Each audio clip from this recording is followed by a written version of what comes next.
நிருபம் 8ஆம் அதிகாரத்துக்கு திருப்போம். சிறு பிள்ளைகள், ஒரு நிமிஷம். சிறு பிள்ளைகள் ரோமருக்கு எழுதின நிருபம் 8ஆம் அதிகாரம் 24, 25 வசனங்களுக்கு திருப்போம். அந்த நம்பிக்கையினாலே நாம் ரட்சிக்கப்பட்டிருக்கிறோம். நாம் காணப்படுகிறதை நம்புகிறது நம்பிக்கை அல்ல. ஒருவன் தான் காண்கிறதை நம்ப வேண்டுவது என்ன? நாம் காணாததை நம்பினோமானால் அது வருகிறதற்கு பொறுமையோடு காத்திருப்போம். அப்போஸ்தலனாகிய பவுல் 8ஆம் அதிகாரத்திலே ரட்சிப்பின் நிச்சயத்தை குறித்து இங்கே போதிக்கிறார். கிறிஸ்துவுக்குள்ளாக இருப்பவர்களுக்கு ஆக்கினை தீர்ப்பு இல்லை என்பதை குறித்து போதிக்கிறார். போதித்துக் கொண்டு வரும்போது தேவனுடைய பிள்ளைகளாக நாம் இருக்கிறோம் என்பதை குறித்தும் அவர் போதிக்கிறார். ஆகையால் தான் நாம் ரட்சிப்பை குறித்து நிச்சயம் உள்ளவர்களாக இருக்க வேண்டும். தேவனுடைய பிள்ளைகளுக்கு ஆக்கினை தீர்ப்பு கிடையாது. நாம் தேவனுக்கு எதிரிகளாக இருந்தோம் என்று சில அதிகாரங்களுக்கு முன்பாக போதித்தார். அந்நியர்களாயிருந்தோம், எதிரிகளாயிருந்தோம், பாவத்திலே கிடந்தோம், சீரழிந்து கிடந்தோம். ஆனால் இப்பொழுது பிள்ளைகளாயிருக்கிறோம் என்கிற ஒரு புது படத்தை இங்கே 8ஆம் அதிகாரத்திலே கொடுக்கிறார். கொடுத்து கொண்டே வரும்போது அவருக்கு ஒரு காரியம் நினைவுக்கு வருகிறது. துன்பப்படுகிற கிறிஸ்தவ மக்கள், கிறிஸ்துவ நிமித்தம் துன்பப்படுகிறவர்கள், நன்றாக நினைவு வைத்துக் கொள்ளுங்கள். கிறிஸ்துவ நிமித்தம் துன்பப்படுகிறவர்கள். சிலர் நினைச்சுக்கிறாங்க எல்லா துன்பமே கிறிஸ்துவ நிமித்தம் படுற துன்பம்னு. சில துன்பங்கள்லாம் அவர் நம் நிமித்தம் சிலுவையில பட்டு முடிச்ச துன்பங்கள். அது அவர் பட்ட துன்பத்தை நாம் படக்கூடாது என்பதற்காக தான் அவர் பட்டார். ஆகையால் அதை நாம் திரும்ப பட்டு கொண்டிருப்பது அவசியமல்ல, அது ஏற்றதல்ல. அங்கே சிலுவையிலே நம் நிமித்தமாக அவர் துன்பப்பட்டார். இப்பொழுது அவர் நிமித்தமாக, அவருடைய நாமத்தின் நிமித்தமாக, சுவிசேஷத்தின் நிமித்தமாக நாம் சில நேரங்களிலே துன்பப்படுகிறோம். அன்றைக்குள்ள சபையிலே, ரோமாபுரியிலே அது துன்பப்படுகிற சபையாயிருந்தது. பல எதிர்ப்புகள் மத்தியிலே அவர்கள் இயங்கி வந்தார்கள். அவர்களுக்கு ஆறுதலையும் தேறுதலையும் அளிக்கும்படியாக அவர் சில வார்த்தைகளை அங்கு கூறுகிறார்.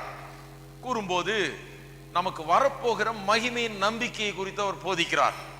அதாவது நமக்கு வரப்போகிற வாழ்வு என்ன என்பதை குறித்து அவர்களுக்கு அவர் போதிக்கிறார். அவர் இந்த உலகத்தை குறித்தும் அதன் சிருஷ்டிப்பு எல்லாமே ஒரு சாபத்துக்கு கீழாக இருக்கிறது. இந்த உலகமே ஒரு சாபத்துக்கு கீழாக இருக்கிறது. இது பாவமும் பொல்லாப்பும் நிறைந்த உலகமாக இருக்கிறது. ஆனால் ஒரு நாளில் இதெல்லாம் மாற்றி அமைக்கப்படும், இதெல்லாம் மாற்றி அமைக்கப்படும் என்பதை குறித்து அவர் அங்கே திட்டவட்டமாய் போதிக்கிறார். அந்த ஆறுதலையும் தேறுதலையும் அவர்கள் கொண்டு வருகிறார். எப்பவுமே இப்படி இருக்க போகிறதில்லை, எப்பவுமே நாம் கிறிஸ்துவ நிமித்தமாக துன்பப்பட்டு கொண்டிருக்க போகிறதில்லை, காரியங்கள் மாறப்போகிறது என்பதை குறித்து அவர் போதிக்கிறார். அந்த நம்பிக்கையை குறித்து போதிக்கிறார். பாருங்க, ரட்சிப்பை குறித்து நாம் போன வாரத்தில் பார்த்தோம். ரட்சிப்பு 3 பகுதிகளாக இருக்கிறது என்று. ரட்சிப்பிலே நடந்து முடிந்தது என்ற ஒரு பகுதி இருக்கிறது, தி பாஸ்ட். நடந்து கொண்டிருக்கிறது என்கிற 2வது பகுதி ஒன்று இருக்கிறது. 3வது பகுதி நடக்க போகிறது என்கிற பகுதி ஒன்று இருக்கிறது. இந்த 3ஐயும் நல்லா புரிஞ்சுக்கணும். இதை 3 புரியாதவர்கள் எப்படி பலவிதமான தவறான உபதேசங்களுக்குள் செல்லுகிறார்கள் என்பதை நாம் சென்ற வாரத்தில் பார்த்தோம். எதெல்லாம் நடந்து முடிந்தது? அவர் நம்முடைய பாவத்தையும் சாபத்தையும் ரோகத்தையும் பிணிகளையும் எல்லாவற்றையும் சுமந்து தீர்த்தார், சிலுவையில சுமந்து தீர்த்தார். இப்பொழுது பாவம் மன்னிப்பும் தேவனோடு கூட நெருக்கமும் ஐக்கியமும் உறவும் எல்லாம் ஏற்படுத்தி கொடுத்திருக்கிறார். நம்முடைய வியாதியிலிருந்து நாம் சொஸ்தமாகலாம், நீடிய வாழ்வு நமக்கு உண்டு, ஆரோக்கியம் நமக்கு உண்டு, உலகத்துக்குரிய ஆசீர்வாதங்கள் நமக்கு உண்டு. இவைகள் எல்லாம் சிலுவையின் மூலமாக நிறைவேற்றி வைத்திருக்கிறார். இப்ப நடந்து கொண்டிருக்கிறது என்ன? நாம் பாருங்க, புது சிருஷ்டியா இருக்கிறோம் ஆவியிலே, ஆனால் மனதளவிலே நாம் புது சிருஷ்டியா ஆக்கப்பட்டு கொண்டு வருகிறோம் என்பதை போதித்தேன் போன வாரத்தில். ஆக ஏற்கனவே உள்ள புது சிருஷ்டியா இருக்கிறோம். இருள் நீங்கினது, ஒளி வந்து விட்டது. அசுத்தம் நீங்கி பரிசுத்தம் வந்திருக்கிறது. அங்கே பாவம் நீங்கி நீதி வந்திருக்கிறது. ஆனால் மனதளவிலே நாம் மாற்றப்பட்டு கொண்டே வருகிறோம், மாறிக்கொண்டே வருகிறோம். சரீர அளவிலே இனி மாறப்போகிறோம். கிறிஸ்து வரும்போது அழிவுள்ள இந்த சரீரம் அழியாமையை தரித்துக் கொள்ளும் என்றெல்லாம் பார்த்தோம். அப்ப ஆவியில புது சிருஷ்டியா இருக்கிறோம், மனதிலே புது சிருஷ்டியா மாறிக்கொண்டே வருகிறோம். அது வாழ்நாள் முழுக்க மாறிக்கொண்டே இருப்போம் கர்த்தருடைய வார்த்தையை கேட்டு கேட்டு. சரீரம் இன்னும் முற்றிலும் மாறல. சரீரம் அது சரீர மீட்பு என்று சொல்லப்படுகிறது. இப்ப கிடையாது. கிறிஸ்து வரும்போது சரீர மீட்பை நாம் பெறுவோம். அந்த சரீரம், அழிவுள்ள சரீரம் அழிவில்லாத சரீரமா மாறிடும். இப்ப சுகத்துக்காக ஜெபம் பண்றோம், ஆரோக்கியத்துக்காக விசுவாசிக்கிறோம், நீடிய வாழ்வுக்காக விசுவாசிக்கிறோம். ஆனால் அன்றைக்கு சாகவே முடியாது, அழிவில்லாத சரீரம்.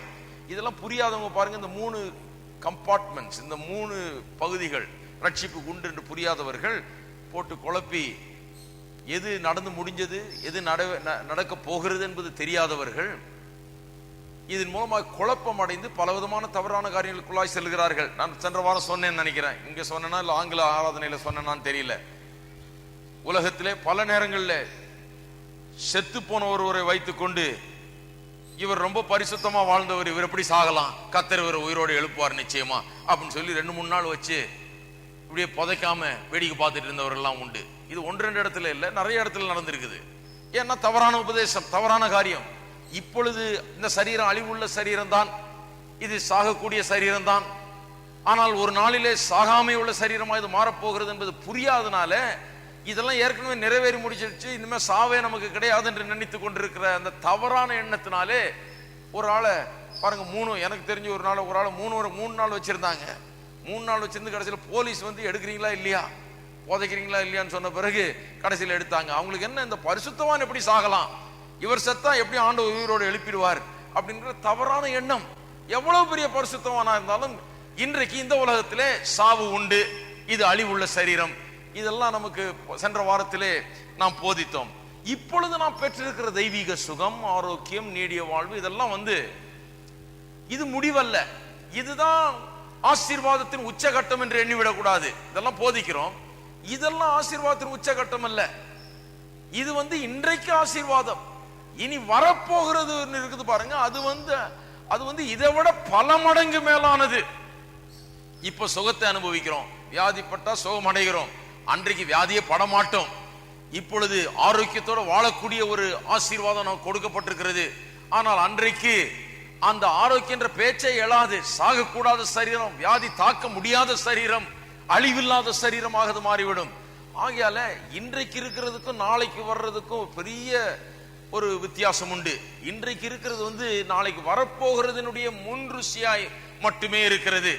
இப்ப நம்ம சிறந்த ஆசீர்வாதங்களை அனுபவிக்கலாம் உலகத்துல, பொருளாதார விதத்திலே, ஆவிக்குரிய விதத்திலே, சரீர பிரகாரமாக எல்லா விதத்திலும் சிறந்த ஆசீர்வாதங்களை அனுபவித்தால் கூட அதெல்லாம் வரப்போகிற அந்த மகிமை, அதிலே நமக்கு கிடைக்க போகிற எல்லா காரியத்தையும் ஒப்பிட்டு பார்த்தால் இது வந்து நத்திங் மாதிரி தெரியுது. இது ஒன்றுமே இல்லை, இது வந்து ஒரு சிறிய பகுதி தான். இப்பொழுது நாம் பெறுகிற சுகம், ஆரோக்கியம், நீடிய வாழ்வு, இதெல்லாம் வந்து வரப்போகிற காரியத்தோடு ஒப்பிட்டு பார்த்தால் இது ஒன்றுமில்லை. இதை விட பல மடங்கு நமக்கு வர இருக்கிறது. இதை நாம் புரிந்து கொள்ள வேண்டும். ஆகையால் இதெல்லாம் முன்ருசி தான். இப்பொழுது நாம் அனுபவித்துக் கொண்டிருக்கிற அற்புதங்கள், சுகங்கள், இதெல்லாம் வந்து வரப்போகிற காரியத்தினுடைய முன்ருசி. இதை அப்போஸ்தலனாகிய பவுல் இந்த நம்பிக்கையை போதிக்கிறார். இந்த நம்பிக்கை ஒவ்வொருவருக்குள்ளும் இருக்க வேண்டும். இந்த உலகத்திலே நாம் வாழும் போது இந்த நம்பிக்கையோட வாழ வேண்டும் என்று அவர் போதிக்கிறார். இந்த நம்பிக்கையை குறித்து, இந்த நம்பிக்கையினாலே நாம் ரட்சிக்கப்பட்டிருக்கிறோம் என்று 24ஆம் வசனத்திலே கூறுகிறார். அதை குறித்தான் போன வாரத்தில் நாம் பார்த்தோம். நம்பிக்கையினாலே என்று சொன்னால் நம்பிக்கையை கொண்டு நாம் ரட்சிக்கப்படவில்லை, இந்த நம்பிக்கையை உடையவர்களாய் நாம் ரட்சிக்கப்பட்டிருக்கிறோம் என்கிற அர்த்தத்தில் அப்படி கூறுகிறார் என்று நான் சென்ற வாரத்திலே எடுத்து சொன்னேன். இப்பொழுது அந்த சத்தியத்தை நம்முடைய வாழ்க்கையோடு சம்பந்தப்படுத்தி இன்னும் விவரிக்கிறார். அதை கேளுங்கள். காணப்படுகிறதை நம்புகிறது நம்பிக்கை அல்ல, ஒருவன் தான் காண்கிறதை நம்ப வேண்டுவது என்ன? உலகத்திலே எல்லாரும் விளங்கிக் கொள்ளக்கூடிய காரியம் இது. காணக்கூடிய காரியங்களை குறித்து நாம் நம்ப வேண்டியதில்லை. பாருங்க, நேத்து என்னை யாராவது கேட்டிருந்தா நாளைக்கு என்னங்க செய்ய போறீங்கன்னு கேட்டிருந்தா, நான் நாளைக்கு சபைக்கு சென்று பிரசங்கிப்பேன் என்று நம்புகிறேன் என்று சொல்லியிருப்பேன் இல்லையா? ஏன்னா நேத்து வந்து நான் நம்பிக்கொண்டிருந்தேன், இங்க வருவேன், இங்க பிரசங்கிப்பேன், ஊழியம் செய்வேன்றத நம்பிக்கொண்டிருந்தேன். இன்றைக்கு நான் நம்பிக்கொண்டிருக்கிறேனா? நம்பிக்கொண்டில்ல. ஏன்னா எதை நம்பிக்கொண்டிருந்தேனோ அதை இப்பொழுது செய்து கொண்டிருக்கிறேன். நான் இப்போ நாளைக்கு ஒரு டாக்டரை பார்க்க போறோம்னு வச்சுக்கோங்க, உங்களுக்கு ஒரு அப்பாயின்மெண்ட் இருக்குது, ஒரு மருத்துவரை பார்க்க போறீங்க. கேட்டா சொல்வீங்க நாளைக்கு மருத்துவரை பார்க்கலாம் என்று இருக்கிறேன் என்று சொல்வீங்க. ஆனா போய் மருத்துவரை நாளைக்கு பார்த்த பிறகு நீங்க நம்பிக்கிட்டு இருக்க மாட்டீங்க பார்க்க போறேன்னு சொல்லி. ஏனென்றால் பார்த்து விட்டீர்கள், பார்த்து கொண்டிருக்கிறீர்கள். அதைத்தான் இங்க சொல்றார். இது உலகத்தில் இருக்க எல்லாருக்கும் புரிகிறது. காணப்படுகிறதை நம்புகிறது நம்பிக்கை அல்ல. காணப்படுகிறதை நம்புகிறது நம்பிக்கை அல்ல. இதை ஏன் சொல்றாருன்னா, ரோமாபுரியில் உள்ள சிலர் இதை தவறா புரிந்து கொண்டு வைத்திருக்கிறார்கள். அவர்கள் என்ன தவறா புரிந்து கொண்டு வைத்திருக்கிறார்கள் என்று சொன்னால், இதெல்லாம் சில காரியங்கள்லாம் வரப்போகிற காரியத்தை இன்றைக்கே நான் அனுபவிக்க வேண்டுமே என்கிறது போல தவறாக புரிந்து கொண்டிருக்கிறார்கள். இந்த சாவாமை, இந்த பூரணமான இந்த மாதிரி பிரச்சனைகள் இருந்தெல்லாம் பூரணமான ஒரு விடுதலை, இதெல்லாம் இன்றைக்கே நான் அனுபவிக்க வேண்டும். எப்படி இந்த ரோமாபுரி அரசாங்கம் என்னை துன்புறுத்த முடியும்? எப்படி இவர்கள் என்னை இப்படி செய்ய முடியும்? எப்படி என்னுடைய வேலையை பறிக்க முடியும்? எப்படி என்னுடைய சொத்துக்களை பறிக்க முடியும்? எப்படி என்னை துன்பத்துக்குள்ளாக்க முடியும்? இதெல்லாம் எனக்கு நடக்கக்கூடாது, நான் தேவனுடைய பிள்ளையா இருக்கிறேனே என்று சொல்லி அவர்கள் அப்படியா எண்ணிக்கொண்டிருக்கிறார்கள். ஆனால் பவுல் அப்போஸ்தலன் ஒரு காரியத்தை நினைவுபடுத்துகிறார். இது தீமை நிறைந்த உலகம், பொல்லாப்பு நிறைந்த உலகம், பொல்லாதவர்கள் வாழுகிற உலகம். அநேக நேரத்தில் கிறிஸ்துவ நிமித்தமாக துன்பப்பட வேண்டியதா இருக்கிறது. உண்மைதான், துன்பப்பட வேண்டியதா இருக்கிறது. இதுல இருந்தெல்லாம் பூர்ணமான விடுதலை என்றைக்கு வருகிறதாம், அதை குறித்து தான் நம்பிக்கையை வைத்திருக்கிறோம் என்றார். காணப்படுகிறதே நான் நம்ப வேண்டியது இல்லை, காணப்படாததுதான் நம்பிக்கொண்டிருக்கிறோம் என்று அவ்வாறு அதை தெளிவாக எடுத்து கூறுகிறார். அப்ப ரட்சிப்பிலே நாம் ஏற்கனவே பெற்றிருக்கிறது என்று ஒரு பகுதி இருக்கிறது, அதை நாம் இப்பொழுதே கண்டிருக்கிறோம், அனுபவித்துக் கொண்டிருக்கிறோம். இது நம்பிக்கை அல்ல. பெறப்போகிறோம் என்கிற இன்னொரு பகுதி இருக்கிறது, அதை குறித்து நம்பிக்கொண்டிருக்கிறோம், அதை குறித்து விசுவாசித்துக் கொண்டிருக்கிறோம். அதைத்தான் இங்க சொல்லுகிறார். இப்படி காணப்படுகிறதை நம்புகிறது நம்பிக்கை அல்ல. ஒருவன் தான் காண்கிறதை நம்ப வேண்டுவது என்ன? நான் காண்றதை நம்ப வேண்டிய அவசியமே கிடையாது. இப்போ தேவன் இருக்கிறார் என்று நான் நம்புகிறேன் இல்லையா, விசுவாசிக்கிறேன். ஏன் விசுவாசிக்கிறேன்? அவரை காண முடியல, ஆகையால் தான் இருக்கிறார் என்று விசுவாசிக்கிறேன். உதாரணத்துக்கு சொல்லுகிறேன், சாம் செல்லதுரை இருக்கிறார் என்று விசுவாசிங்கள். நீங்க பக்கத்துல இருக்க ஆள்கிட்ட சொல்லுவீங்களா? இன்றைக்கு கிடையாது. இருக்கிறார், அங்க பாரியா என்பீங்க. அங்க பார் நிக்கிறார், அவர் தான் அப்படின்னு சொல்லுவீங்களா? இல்லையா? அவர் இருக்கிறார்னு நீங்க விசுவாசிங்க, நம்பிக்கை வைங்க அவர் மேல. கிடையாது, நம்ப வேண்டியது இல்ல. நேரா பார்த்தா தெரியுது, ஆள் நிக்கிறது தெரியுது. தேவன் இருக்கிறார் என்று ஏன் நாம் நம்ப வேண்டியதா இருக்கிறது, விசுவாசிக்க வேண்டியதா இருக்கிறது என்று சொன்னால், அவரை பார்க்க முடியல, ஆகையால் நம்ப வேண்டியதா இருக்கிறது. இந்த நம்பிக்கை என்கிறது காணப்படாதவர்களோடு சம்பந்தப்பட்டதா இருக்கிறது. காணப்படாததுதான் நம்ம நம்புறோம், காணப்படுகிறது நம்ப வேண்டிய அவசியம் இல்லை. அதைத்தான் நீங்க அப்போஸ்தலனாகிய பவுல் சொல்லுகிறார். அப்ப இந்த ரட்சிப்பிலே இன்னும் காணப்படாத பகுதி என்று ஒன்று இருக்கிறது. அதை நாம் நம்பிக்கொண்டிருக்கிறோம், அதை எதிர்பார்த்து கொண்டிருக்கிறோம், அதை ஆவலாய் எதிர்பார்த்து கொண்டிருக்கிறோம். அது நிறைவேறும்படியாக நாம் கண்டிருக்கிற பகுதி ஒன்று இருக்குது, காணப்போகிற பகுதி ஒன்று இருக்கிறது. இரண்டாவது சொல்றாரு பாருங்க, 25ஆம் வசனத்திலே, நாம் காணாததை நம்பினோமானால் அது வருகிறதற்கு பொறுமையோட காத்திருப்போம் என்று சொல்லுகிறார். காணாததை நம்பினோமானால் அது வருகிறதுக்கு பொறுமையோட காத்திருப்போம். பாருங்க, விடுமுறை வருகிறது என்று பிள்ளைகள் நம்புகிறார்கள். அது வரும்னு என்ன பண்றாங்க? பொறுமையோட காத்துட்டு நாளை எண்ணிட்டு இருக்கிறான். ஏப்ரல் 12ஆம் தேதி வந்தா லீவ் விடுறாங்களாம், லீவ் விட்டா ஊருக்கு போலாமா, லீவ் விட்டா விளையாடலாமான்னு அவன் காத்துட்டு இருக்கான். அவன் திடீர்னு எந்திரிச்சு ஏப்ரல் 1ஆம் தேதியே இன்னைக்கே எனக்கு லீவு அப்படின்னு இவன் டிக்ளேர் பண்ணிட முடியாது. இவன் வீட்டுல இருந்துட முடியாது, ஸ்கூலுக்கு போய் ஆகணும். 12ஆம் தேதி வரைக்கும் ஸ்கூல் இருக்குன்னா 12ஆம் தேதி வரைக்கும் போய் ஆகணும். இன்றைக்கே லீவுன்னு எடுத்துட முடியாது. 12ஆம் தேதிக்காக அவன் காத்து கொண்டிருக்கிறான், லீவ் விட வேண்டும் என்று காத்து கொண்டிருக்கிறான். அது போலவேதான் பாருங்க, சொத்து எழுதி வச்சுட்டு போறாங்க. சில நேரத்தில் இப்படி எழுதிடுறாங்க, இத்தனை வயசுக்கு அப்புறம் தான் இதை பெற முடியும், அல்லது இன்னாருடைய மரணத்துக்கு அப்புறம் தான் இதை அனுபவிக்க முடியும் என்று எழுதி வச்சு போயிடுறாங்க. எழுதி வச்சுட்டு போயிட்டா நமக்கு ஒன்று நிச்சயமாய் தெரிகிறது, இது என்னுடையதுதான், எனக்கு வரப்போகிறது. ஆனா இப்பொழுது எனக்கு அனுபவிக்கக்கூடிய ரீதியில் அது இல்லை. அதற்காக நான் நம்பிக்கொண்டிருக்கிறேன். அந்த நாள் வரும், அதை எதிர்பார்த்து காத்து கொண்டிருக்கிறோம். சில சொத்துக்கள் அப்படி இருக்குது, வச்சிருக்கிறாங்க, எழுதி வச்சிருக்கிறாங்க. அந்த சொத்துக்கு உரியவர் மரணத்துக்கு பிறகு நாம் அதை அனுபவிக்கலாம், அதை எடுத்துக்கொள்ளலாம் என்று எழுதி வைத்திருக்கிறார்கள். அதற்காக நாம் காத்து கொண்டிருக்கிறதெல்லாம் உலகத்தில் நடக்கிற சாதாரணமான காரியம். இதை உதாரணமாய் காட்டி இதை கிறிஸ்தவனுடைய வாழ்க்கை கூட சம்பந்தப்படுத்துகிறார். நாம் எப்படி ஒரு சொத்து நம்ம பேர்ல எழுதி வைத்திருந்தால் அது நம்முடையது என்று அறிந்து அது நமக்கு கிடைக்கும் என்று விசுவாசித்து நாம் எதிர்பார்த்து காத்து கொண்டிருப்போமோ, அது போலவே தான் இந்த நம்பிக்கையும் என்று சொல்லுகிறார். இந்த நம்பிக்கை நமக்கு ஒவ்வொருவருக்கும், விசுவாசிகளா இருக்கிற நம்ம ஒவ்வொருவருக்கும் இருக்கிறது. வரப்போகிற இந்த ரட்சிப்பின் நிறைவேறுதலுக்காக, மகிமைக்காக, நாம் மகிமைப்படுத்தப்பட போகிறோமே, நாம் தேவனுடைய பிள்ளைகளாய் இருக்கிறோம் என்கிறது வெளிப்பட போகிறதே, அதற்காக நாம் நம்பிக்கையோடு எதிர்பார்த்து காத்து கொண்டிருக்கிறோம். அது இன்னைக்கு இல்ல, அது இன்றைக்கு கிடையாது. இது ஏன் சொல்றேன்னா பாருங்க, அமெரிக்காவில் கொஞ்ச நாளைக்கு முன்னால, ஒரு 7-8 வருஷத்துக்கு 10 வருஷத்துக்கு முன்னாடி ஒரு இயக்கம் ஒன்று கிளம்பினது. அவர்கள் என்ன சொல்றாங்க, இந்த தேவனுடைய பிள்ளைகள் என்கிறவர்கள் இப்பொழுதே வெளிப்பட ஆரம்பிச்சிட்டாங்க. அங்கங்க சில இடங்கள்ல எல்லாம் வெளிப்பட்டு இருக்கிறாங்க. இது ஒரு ஸ்பெஷல் குரூப் அப்படின்னு சொல்லி அங்கங்க சில சபைகள்லாம் கிளம்பிச்சு. ஒரு பைத்தியகாரத்தனமா தேவனுடைய பிள்ளைகள் என்பது இப்ப வெளிப்பட்டுருச்சு, இவங்கெல்லாம் தேவனுடைய பிள்ளைகள், இவங்கெல்லாம் ரொம்ப ஸ்பெஷல் கேட்டகரி, இவருடைய மகிமை வெளிப்பட்டு விட்டது, இவர்களுக்கு ஒரு விசேஷ அதிகாரம், இவர்களுக்கு ஒரு விசேஷ இது இருக்குதாக்கும், இவர்கள் தேவனுடைய பிள்ளைகள் என்கிறது வெளிப்பட போகிறது இல்ல, வெளிப்பட்டு விட்டது என்று சொல்லி ஒரு தவறான ஒரு எண்ணத்தை உருவாக்கி இதன் அடிப்படையில நூற்றுக்கணக்கான சபைகள் ஆரம்பிக்கப்பட்டது. அதெல்லாம் இன்னைக்கு என்ன ஆச்சுன்னு தெரியல.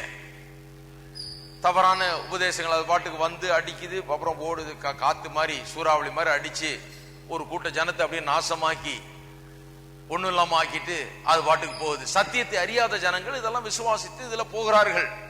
கிடையாது, இது நாம் நம்பிக்கொண்டிருக்கிற காரியம். இது நிறைவேறுவதற்காக ஒரு நாள் குறிக்கப்பட்டிருக்கிறது. நாம் தேவனுடைய பிள்ளைகளாக இன்றைக்கு இருக்கிறோம். நாம் பிள்ளைகளாக இருக்கிறோம் என்பது வெளிப்பட போகிறது ஒரு நாளிலே. அது இன்னும் வரப்போகிற ஒன்று என்பதை திட்டவட்டமாக வேதவசனம் போதிக்கிறது. ஆக விசுவாசிகள் ஒவ்வொருவரும் இந்த நம்பிக்கையோடு இருக்கிறோம். என்ன நம்பிக்கை? நம்முடைய ரட்சிப்பு நிறைவேற போகிறது. ஏற்கனவே சில காரியங்களை பெற்றிருக்கிறோம் ரட்சிப்பின் மூலமாக, சில காரியங்களை பெற்று கொண்டு வருகிறோம், இன்னும் சில காரியங்களை பெற போகிறோம் ரட்சிப்பின் மூலமாக. இந்த 3 காரியம் நமக்கு தெளிவாக விளங்கும் போது இந்த நம்பிக்கையை குறித்த காரியங்கள் நமக்கு நன்றாக விளங்குகிறது. வரப்போகிற காரியத்தை குறித்து, மகிமையை குறித்து, அந்த அழியாமையை குறித்து, சாகாமையை குறித்து, நமக்கு கிடைக்க போகிற அந்த மகிமையை குறித்து நாம் சரியான எண்ணங்களை உடையவர்களாக இருக்கிறோம். நாம் தவறாக அதிலே செல்ல முடியாது. இரண்டாவது, இப்படி வரப்போகிற காரியத்தை குறித்து சொல்லும் போது சிலர் என்ன நினைக்கிறார்கள் பாருங்க, தவறான ஒரு காரியத்தை அவர்கள் பிடித்துக் கொள்கிறார்கள். என்ன நினைக்கிறாங்க, எல்லாமே பரலோகத்துல தான் வருது, எல்லாமே இந்த வாழ்க்கை முடிந்த பிறகுதான் நமக்கு உண்டாகிறது ஆசீர்வாதம் என்று சொல்லி எண்ணி, அப்படி இந்த உலகத்துல ஒன்றுமே கிடையாது, ஆகையால இந்த உலக வாழ்க்கையை சீக்கிரம் முடிச்சுக்குவோங்கிற மாதிரி இருக்கிறாங்க. நிறைய தேவனுடைய பிள்ளைகளை பாருங்க, எப்ப பார்த்தாலும் அதான் பேசிட்டு இருப்பாங்க. ஆண்டவரே சீக்கிரம் எடுத்துக்கொள்ளும், நாங்க வந்துடுறோம் ஆண்டவரே, இது ரொம்ப பொல்லாத உலகமா இருக்குது, இது ரொம்ப பிசாசன் உலகமா இருக்குது, இந்த பிசாசன் பிள்ளைகள் இருக்கிற உலகத்துல என்னால வாழவே பிடிக்கல ஆண்டவரே, நாங்க வந்துடுறோம் ஆண்டவரே. ஒரு மாதிரி நெகட்டிவ் ஆயிடுறாங்க. ஒரு பிற்போக்கான ஒரு வாழ்க்கையாய் விடுகிறது அவங்களுடைய வாழ்க்கை. அவங்க என்ன நினைக்கிறாங்க, இந்த வாழ்க்கையை விட்டு நம்ம அடுத்த இடத்துக்கு போனாதான் எல்லாம் உண்டு, ஆகையால் இந்த வாழ்க்கை வேண்டவே வேண்டாம் என்கிறது போல இந்த வாழ்க்கையை குறித்து இதுல நான் ஜெயம் எடுக்க முடியும், இதுல நான் நன்றாக வாழ முடியும், இதுல நான் ஆண்டவரை நம்பி விசுவாசித்து நான் வாழ முடியும், இதுல நான் அந்த நம்பிக்கையோட வாழ முடியும், இதுல நான் சோர்ந்து போகக்கூடாது, நெகட்டிவ் ஆகிவிடக்கூடாது என்று அவர்கள் நினைக்கிறது கிடையாது. ரொம்ப நெகட்டிவ் ஆயிட்டு அவங்க அப்படி ஜெபம் பண்ணிட்டு இருக்கிறாங்க, ஆண்டவரே சீக்கிரம் என்னை எடுத்துக்கொள்ளும். நிறைய பேர் பாருங்க, நல்ல காலம் ஆண்டவர் சில ஜெபத்தெல்லாம் கேட்காம இருக்கிறாரு, கேட்டு சரி தெரியாம இருக்காங்க, விட்டுருவோன்னு விட்டுருக்காரு. எடுத்துங்க ஆண்டவரேன்னு ஜெபம் பண்ணிட்டு இருக்கவங்களெல்லாம் எடுத்துக்கிட்டாருன்னா ஆண்டவர் பாதி கிறிஸ்தவங்க இருக்க மாட்டாங்க. இன்றைக்கு அவ்வளவு பேர் அந்த மாதிரி ஜெபம் பண்ணியிருக்காங்க. யோசித்து பாருங்க, எவ்வளவு பேர் அப்படி ஜெபம் பண்ணியிருக்காங்க முட்டாள்தனமா. என்ன எடுத்துக்க ஆண்டவரே, போதும், இந்த உலக வாழ்க்கை எனக்கு வேண்டாம் அப்படின்ற மாதிரி ஒரு நெகட்டிவ் அப்ரோச், வாழ்க்கைக்கு ஒரு பிற்போக்கான ஒரு சிந்தனை, இந்த வாழ்க்கை குறித்த ஒரு வெறுப்பு, சலிப்பு, இந்த வாழ்க்கையை அவர்கள் சமாளிக்க முடியாதனால, இந்த பொல்லாத உலகத்தில் வாழ்ந்து அவர்கள் தேவனுடைய கிருபையினாலே வாழ்ந்து காட்ட முடியாம தவிக்கிறதுனால இந்த வாழ்க்கை குறித்த ஒரு சலிப்பு உண்டாகி விடுகிறது அவர்களுக்கு. நம்பிக்கை இருக்கிறதுக்கு பதிலா ஒரு சலிப்பு. நம்பிக்கை எப்படி இருக்கும், சலிப்பு எப்படி இருக்கு பாருங்க. வேத வசனம் நம்பிக்கையை போதிக்கிறது ஒழிய சலிப்பையும் விரக்தியும் போதிக்கிறது கிடையாது. கிறிஸ்தவன் விரக்தியும் சலிப்பும் உடையவன் அல்ல. கிறிஸ்தவன் நம்பிக்கையை பெற்றிருக்கிறவன், ஒரு மேலான நம்பிக்கையை அவன் பெற்றிருக்கிறான் என்பதுதான் உண்மை ஒழிய அவன் விரக்தியை உடையவன் அல்ல. பாருங்க, இந்த பல இடத்துல வேதம் போதிக்கிறது. 1 கொரிந்தியர் 5ஆம் அதிகாரத்துக்கு திருப்புவோம்.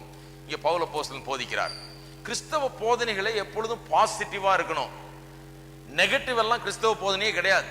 அது ஒண்ணு ஞாபகம் வச்சுக்கிட்டீங்கன்னாலே பல தப்புகள்ல இருந்து தப்பலாம். கிறிஸ்தவ போதனைகள் நெகட்டிவா இருந்ததுன்னா நீங்க நிச்சயமா அது கிறிஸ்தவ போதனை இல்லைங்கிற முடிவுக்கு வந்துடலாம். 99%, 99.9% அப்படி வந்துடலாம். அந்த ஒரு காரியத்தை வச்சே நெகட்டிவா இருந்ததுன்னா இது மெய்யான கிறிஸ்தவ போதனை கிடையாது. ஏன் சொல்லுகிறேன்? 2 கொரிந்தியர் 5ஆம் அதிகாரத்துக்கு திருப்புவோம். 2ஆம் வசனத்திலிருந்து வாசிக்கிறேன். ஏனெனில் இந்த கூடாரத்திலே நாம் தவித்து நம்முடைய பரம வாசஸ்தலத்தை தரித்து கொள்ள மிகவும் வாஞ்சையுள்ளவர்களாய் இருக்கிறோம்.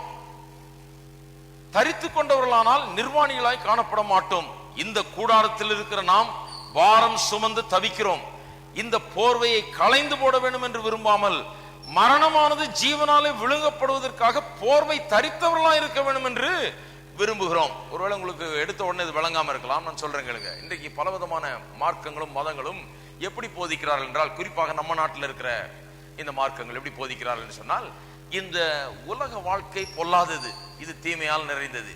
ஆகையால் இந்த உலக வாழ்க்கையினுடைய இந்த தீமைகள் பொல்லாப்பிலிருந்து முற்றிலுமா விடுதலை வேணும்னா இந்த சரீரத்தில் வாழுகிறோமோ, இந்த சரீரத்தில் வாழ்கிற வாழ்க்கை தான் ரொம்ப பொல்லாததா இருக்கிறது. அதனால அந்த விடுதலை வேணும் என்றால் இந்த சரீரத்திலிருந்து நாம் விடுதலை பெற வேண்டும். ஆகையால் அவங்க எல்லாம் எதுக்கு காத்துட்டு இருக்காங்கன்னா, இந்த ஒரு பெரிய கிரேட் எஸ்கேப்புக்காக காத்துட்டு இருக்காங்க. அவங்களுக்கு ஒரு கிரேட் எஸ்கேப் தேவை. அவங்களுக்கு இதுல இருந்து தப்புறதுக்கு என்ன வழி? இந்த சரீரத்தை விட்டு நான் ஓடி போயிடணும். இந்த சரீரம் வேணாம், இதை களைந்து எறிந்து போட்டு விடணும். இது ஒரு சட்டையை கழட்டி போடுற மாதிரி இந்த சரீரத்தை கழட்டி போட்டு தூக்கி எறிஞ்சு போட்டா எனக்கு நிம்மதியா இருக்கும். அப்ப வெறும் ஆவி ஆத்துமான் இருக்கும் போது நாம் நிம்மதியா இருக்கலாம். இந்த சரீரத்தினாலதான் இந்த பிரச்சனை எல்லாம் இந்த உலகத்துல இருக்குதுன்னு சொல்லி இன்றைய மதங்கள் இன்றைக்கு போதிக்கிறது அப்படி. ஆனால் கிறிஸ்தவம் அப்படி போதிக்கிறது இல்லை. Christianity is not teaching a great escape from the body. சரீரத்திலிருந்து நாம் எப்படி தப்பலாம் என்கிற வழியை கிறிஸ்தவம் போதிக்கிறது இல்லை. அது நெகட்டிவ். என்னைக்கு தப்பலான்னு காத்துக்கிட்டு இருக்கிறது நெகட்டிவ் டீச்சிங். கிறிஸ்தவம் என்ன போதிக்கிறது? வேத வசனம் என்ன போதிக்கிறது? இந்த சரீரத்திலிருந்து தப்புகிறது இல்லை, இந்த சரீரத்தை களைந்து போடுகிறது இல்லை, இன்னொரு புதிய சரீரத்தை தரித்து கொள்ளும்படியாக நாம் காத்து கொண்டிருக்கிறோமா? பாருங்க எவ்வளவு பாசிட்டிவ் என்று சொல்லி. இந்த சரீரத்திலிருந்து எப்ப விடுதலை ஆகி நம்ம சரீரம் இல்லாம எங்க ஆவியா உலாவிட்டு இருப்போம் அப்படிங்கிற அந்த விதமான ஒரு எண்ணம் இல்லாமல், இந்த சரீரம் போய் இதை விட மேலான சரீரம், அழிவில்லாத சரீரம், சாமை உள்ள சரீரம் நமக்கு கிடைக்க போகிறது என்று இந்த சட்டையை கலந்து போட்டு அந்த சட்டையை தரித்துக் கொள்வதற்காக காத்துக் கொண்டிருக்கிறோம். ஆகையால் தான் சொல்லுகிறேன் இது பாசிட்டிவ் டீச்சிங் என்று. 2 கொரிந்தியர் 5ஆம் அதிகாரம் 8ஆம் வசனத்தை வாசித்து பாருங்கள். நாம் தைரியமாகவே இருந்து இந்த தேகத்தை விட்டு குடிபோகவும் கர்த்தரிடத்தில் குடியிருக்கவும் அதிகமாய் விரும்புகிறோம். இந்த தேகத்தை விட்டு குடிபோக அல்ல, கர்த்தரிடத்தில் குடியிருக்க. நாம் இது தேகத்திலிருந்து எப்படி தப்பிக்கலாம்னு பார்த்து அதுக்காக காத்து கொண்டில்ல, கர்த்தரிடத்தில் குடியிருக்க அதிகமாய் நாம் விரும்புகிறோம் என்று சொல்கிறார். பிலிப்பியர் 3ஆம் அதிகாரத்துக்கு திருப்புவோம். அங்கேயும் இதை அப்போஸ்தலனாகிய பவுல் போதிக்கிறார். பிலிப்பியர் 3ஆம் அதிகாரம் 10ஆம் வசனம். இப்படி நான் அவருடைய உயிர்த்தெழுதலின் வல்லமையையும் அவருடைய பாடுகளின் ஐக்கியத்தையும் அறிகிறதற்கும் அவருடைய மரணத்திற்கொப்பான மரணத்துக்குள்ளாகி எப்படியாயினும் நான் மரித்தோரிலிருந்து உயிர்த்தெழுந்திருப்பதற்கு தகுதியாகும்படிக்கும் அவருடைய எல்லாவற்றையும் நஷ்டம் என்று, அவருக்காக எல்லாவற்றையும் நஷ்டம் என்று விட்டேன், குப்பையுமாக எண்ணுகிறேன். நான் அடைந்தாயிற்று அல்லது முற்றும் தேறினவனானேன் என்று எண்ணாமல் கிறிஸ்து இயேசுவினால் நான் எதற்காக பிடிக்கப்பட்டேனோ அதை நான் பிடித்துக் கொள்ளும்படி ஆசையாய் தொடருகிறேன். சகோதரரே, அதை பிடித்துக் கொண்டேன் என்று நான் எண்ணுகிறதில்லை. ஒன்று செய்கிறேன், பின்னானவைகளை மறந்து முன்னானவைகளை நாடி கிறிஸ்து இயேசுவுக்குள் தேவன் அழைத்த பரம அழைப்பின் பந்தய பொருளுக்காக லக்கை நோக்கி தொடருகிறேன். பாருங்க என்ன பாசிட்டிவ் லைஃப்னு. ஒரு எய்ம்லெஸ் லைஃப் கிடையாது. ஏதோ நான் போயிட்டு இருக்கிறேங்க, கர்த்தருக்கு ஸ்தோத்திரம், ஏதோ நடக்குது. பாருங்க நிறைய கிறிஸ்தவங்க அப்படிதான் இருப்பாங்க. சத்தியம் புரியாத கிறிஸ்தவங்க எப்படி இருப்பாங்க? ஸ்தோத்திரங்க, ஆண்டவர் தான் காப்பாத்தணும், நம்மள சீக்கிரம் ஆண்டவர்கிட்ட போய் சேர்ந்தா போதும், இப்படி எல்லாம் பேசிட்டு இருப்பாங்க. நான்லாம் அந்த மாதிரி சூழ்நிலையில நிறைய பார்த்திருக்கேன். சின்ன வயசுல இருந்து பார்த்திருக்கிறேன். இப்படியே தான் உங்க ஜபமும், இப்படியே தான் பிரசங்கமும், பாட்டும் இப்படியே தான், இந்த மாதிரி பாட்டை தான் பாடுவாங்க, இந்த பேச்சே தான் பேசிட்டு இருப்பாங்க. எல்லாமே நெகட்டிவ், ஒரு நெகட்டிவ் அப்ரோச் டு லைஃப். இந்த உலகத்துல அவ்வளவுதாங்க, இந்த உலகத்துல அவ்வளவுதான், ஏழ்மையும் தரித்திரமும் பொல்லாப்பும் இந்த உலகத்துல இருக்குது, அவ்வளவுதான், இதை விட்டு போனாதான் நிம்மதி, அப்படிங்கிற ஒரு எண்ணத்தை எனக்கெல்லாம் ஒரு சின்ன வயசுலயே அவர்கள் உருவாக்கி விட்டார்கள். அப்ப நான் என்ன நினைச்சேன், கிறிஸ்தவம்னா என்ன, ரட்சிக்கப்பட்டுட்டு, நான் நினைக்கிறது உண்டு, ரட்சிக்கப்பட்ட அடுத்த நாளே ஆண்டவர் நல்ல ஒரு பெரிய கிரிக்கெட் பேட் எடுத்து மண்டையிலே 2 போட்டு வந்து சேரு பரலோகத்துக்கு ஏன் சொல்லல, செய்யல, சாக அடிச்சிருக்கலாமே, நிம்மதியா போய் சேர்ந்திருக்கலாமே. அதுக்கு தானே இவங்க காத்துட்டு இருக்கிறாங்க. அதுக்கே தான் ஒரு நெகட்டிவ் அப்ரோச் டு லைஃப். ஒரு பாசிட்டிவ்னஸ் கிடையாது, அதுல ஒரு முற்போக்கான சிந்தனையே கிடையாது. அப்போஸ்தலனாகிய பவுல் பாருங்க சொல்றாரு, நான் இருக்கிறதெல்லாம், நான் மேன்மையா எண்ணுனதெல்லாம் நஷ்டம் என்று என்ன குப்பையாக எண்ணுகிறேன், அதெல்லாம் தூக்கி தூர எரிஞ்சு போட்டேன். இப்பொழுது அவரை அறியும்படியாக அவரை நாடுகிறேன், அந்த லக்கை நோக்கி நான் போய்கொண்டிருக்கிறேன் என்று அப்படி ஒரு பாசிட்டிவா சொல்றாரு பாருங்க. அவர் என்ன சொல்லுகிறார், பின்னானவைகளை மறந்து முன்னானவைகளை நாடி கிறிஸ்து இயேசுக்குள் தேவன் அழைத்த பரம அழைப்பின் பந்தய பொருளுக்காக லக்கை நோக்கி தொடருகிறேன். பாசிட்டிவ் லைஃப், ஒரு எய்ம் உள்ள லைஃப், ஒரு நோக்கம், ஒரு லக்கு நமக்கு இருக்கிறது, லட்சியம் நமக்கு இருக்கிறது. அந்த லட்சியத்துக்காக நாம் வாழ்ந்து கொண்டிருக்கிறோம். இருக்கிறீங்களா? எத்தனை பேர் லட்சியத்துக்காக வாழ்ந்து கொண்டிருக்கிறீங்க? ஒரு லட்சியத்துக்காக வாழ்ந்து கொண்டிருக்கிறோம். இப்படியே போயிட்டு இருக்கும்போது விசுவாசிகள்னா என்னைக்கு இந்த உலக வாழ்க்கையை முடிச்சுட்டு போலாம் அப்படின்னு பேசிட்டு இருக்க கூடாது. இந்த உலகத்துல நான் இருக்கிற வரைக்கும் தேவன் என்ன எந்த லட்சியத்துக்காக இங்க உண்டாக்கி வைத்திருக்கிறாரோ, இந்த உலகத்துக்குள்ள கொண்டாந்தாரோ, அதை நிறைவேற்றாம நான் விடுறதில்லை. அதுக்கு வேண்டிய எல்லாவற்றையும் தேவன் எனக்கு தருவார். தேவனுடைய கிருபை எனக்கு உண்டாயிருக்கிறது, அதை நிறைவேற்றக்கூடிய திராணி எனக்கு உண்டாயிருக்கிறது. நான் வாழ்வேன், கர்த்தருடைய சித்தத்தை செய்து முடிப்பேன். முடிஞ்ச பிறகுதான் போறது. இருக்கிறீங்களா? ஹலோ, அதுக்கு முன்னால போறதை பற்றி பேசக்கூடாது, அவசரம் ஒண்ணு இல்லை. முடிக்கணும். என்னத்துக்காக இந்த உலகத்துக்கு வந்தீங்க, என்னத்துக்காக இங்க இருக்கிறீங்க, என்னத்துக்காக ரட்சிக்கப்பட்டீங்க, என்னத்துக்காக சபையில இருக்கிறீங்க, என்னத்துக்காக சத்தியத்தை கேட்கிறீங்க, என்னத்துக்காக ஆண்டவர் உங்களை உண்டாக்கி இருக்கிறார், இதை முடிக்கணும். அந்த லட்சியத்தை முடிக்க வேண்டும். ஒரு லக்கை நோக்கி நாம் ஓடிக்கொண்டிருக்கிறோம். அதான் அப்போஸ்தலனாகிய பவுல் சொல்கிறார். திருப்பவும் இன்னும் 1 பேதுரு 1ஆம் அதிகாரம் 13ஆம் வசனத்தில் பேதுருவும் அதை போதிக்கிறார்.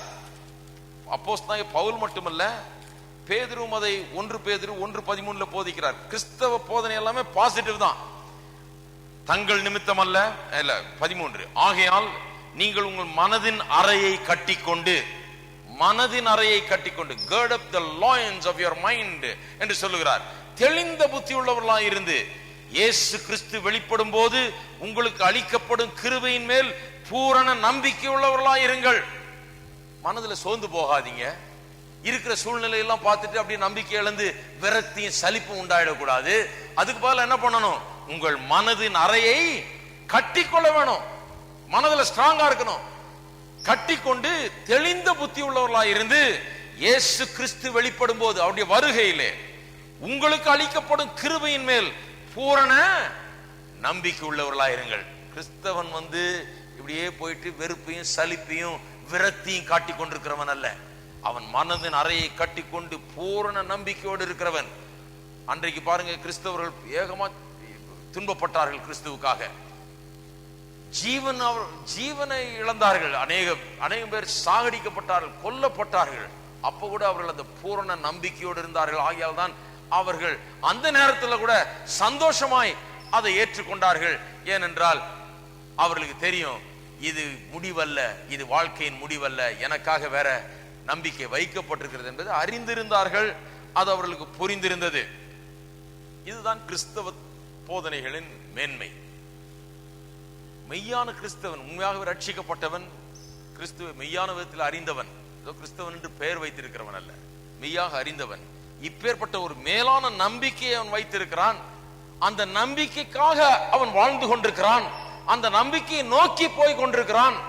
விரக்தியும் சலிப்பும் உடையவன் அல்ல, உள்ளத்திலே நம்பிக்கையால் நிறைந்தவனாய் அவன் இருக்கிறான். இந்த நம்பிக்கையோடு எப்படி வாழ்வது என்பதை குறித்து அவர் இங்கே நமக்கு ரோமர் 8 கூறுகிறார். இந்த நம்பிக்கையோடு எப்படி வாழ்வது என்பதை குறித்து கூறுகிறார். பாருங்க, நம்பிக்கைனா என்னன்னு முதல்ல சொல்லிடுறார். காணப்படுகிறதை நம்புகிறது நம்பிக்கை அல்ல, ஒருவன் தான் காணுகிறதை நம்ப வேண்டுவது என்ன? நாம் காணாததை நம்பினோமானால் அது வருகிறதற்கு பொறுமையோட காத்திருப்போம். நம்பிக்கைனா என்ன இல்ல, என்ன நம்பிக்கை அப்படின்னு சொல்லிட்டு பிறகு அந்த நம்பிக்கையோட நாம் எப்படி வாழுகிறோம் என்பதை குறித்து சொல்லும் போது அதுக்கு 2 வார்த்தைகளை உபயோகப்படுத்துகிறார். இந்த நம்பிக்கையுள்ளவர்களாக நாம் வாழ வேண்டும் என்றால் 2 காரியங்கள் அதில் அடங்கி இருக்கிறது. ஒன்று காத்திருக்கிறது, இன்னொன்று பொறுமை. வெயிட்டிங், காத்திருப்போம் என்று சொல்லுகிறார். இந்த பொறுமையோட காத்திருப்போம் என்ற 2 காரியத்தை புரிந்து கொண்டால் நமக்கு நன்றாக விளங்கும் நாம் எப்படி இந்த நம்பிக்கையோட வாழுகிறோம் என்பது. இந்த வெயிட்டிங், காத்திருப்போம் என்கிற சொல்லுகிற வார்த்தை இருக்கிறதே, அது மெய்யாக சொல்ல போனால் ஈகர்லி வெயிட்டிங், ஆவலோடு காத்திருக்கிறோம் என்றுதான் மொழிபெயர்க்கப்பட வேண்டும் என்று அநேக வேத போதகர்கள் அதை போதிக்கிறார்கள். ஆவலோடு காத்திருக்கிறோம், சும்மா காத்திருக்கிறது இல்ல, ஆவலோடு காத்திருக்கிறோம்.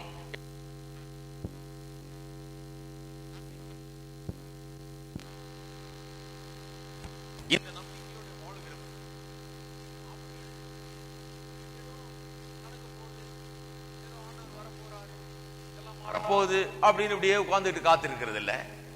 அந்த காத்திருக்கிறதுலையும் ஒரு பாசிட்டிவ் அப்ரோச் இருக்கிறது. காத்திருக்கிறதுலையும் ஒரு ஆவல், ஒரு வாஞ்சை இருக்கிறதாம். ஆவலோடு காத்திருப்போம் என்கிற அர்த்தத்தில்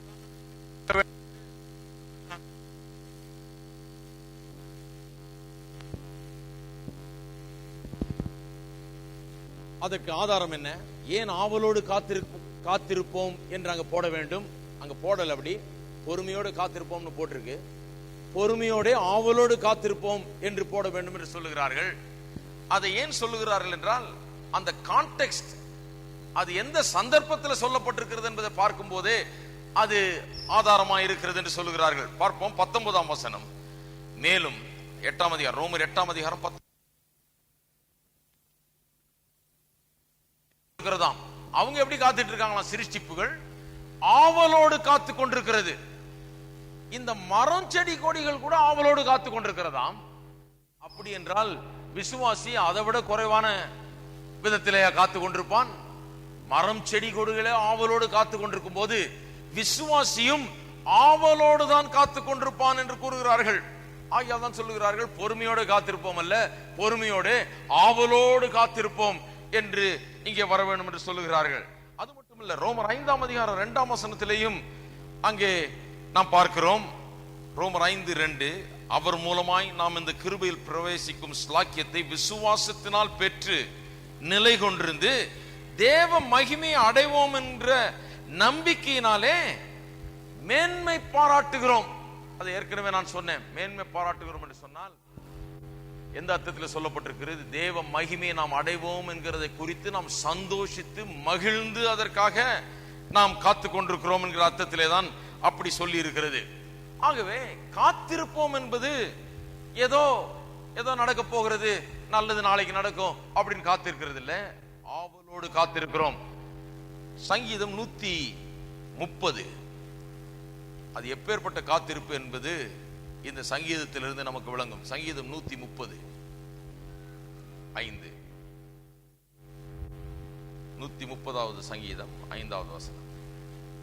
எப்பொழுது விடியும் என்று விடியற்காலத்திற்கு காத்திருக்கிற ஜாமக்காரரை பார்க்கலும் அதிகமாய் என் ஆத்துமா ஆண்டவருக்கு காத்திருக்கிறது.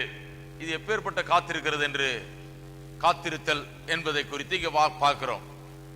எப்பொழுது விடியும் என்று விடிய காலத்துக்கு காத்திருக்கிற ஜாமக்காரரை பார்க்கலும் அதிகமாய் என் ஆத்துமா ஆண்டவருக்கு காத்திருக்கிறது என்று இங்கே கூறப்பட்டிருக்கிறது.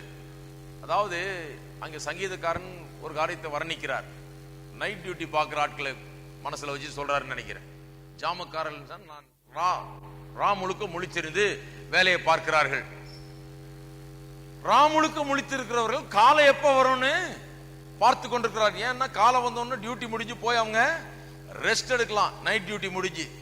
அதுபோல முழுக்க கஷ்டப்பட்டு வேலை செய்கிறவர்கள் காலைக்காக காத்திருப்பது போல என் ஆத்துமா ஆண்டவருக்கு காத்திருக்கிறது என்று சொல்லுகிறார். இல்லை, இன்னொரு விதமா இருக்கலாம். இந்த உலகத்திலே பல விதமான துன்பத்தை அனுபவிக்கிறவர்கள், கிறிஸ்துவ நிமித்தமாய் துன்பத்தை அனுபவிக்கிறவர்கள், பலவிதமான துன்பத்துக்குள்ளாய் இருக்கிறவர்கள். சமீப காலத்தில் கூட பல தேசங்களிலே கிறிஸ்துவ நிமித்தமாக அநேக துன்பங்களை ஜனங்கள் அனுபவித்தார்கள். அப்படிப்பட்டவர்கள் அவர்கள் கூட இந்த ராக்காலம் எப்பொழுது நீங்கும், விடிவு காலம் எப்பொழுது உண்டாகும் என்பதை குறித்து அதற்காக ஏங்கி காத்து கொண்டிருக்கிறார்கள், ஆவலோடு காத்து கொண்டிருக்கிறார்கள். அந்த விதமான காத்திருத்தலை தான் இங்கே ரோமர் 8ஆம் அதிகாரத்திலே நமக்கு சொல்லப்படுகிறது. பிலிப்பியர் 3ஆம் அதிகாரத்திலே நாம் இப்பொழுது வாசித்தோமே, அந்த வசனமும் அதே தான் நமக்கு சொல்லுகிறது. பிலிப்பியர் 3ஆம் அதிகாரம் மறுபடியும் பார்ப்போம். எப்படி அவர் வாழ்கிறார், எப்படி அவர் முன்னேறி செல்லுகிறார் என்பதை குறித்து 13ஆம் வசனத்திலே சொல்லுகிறார்.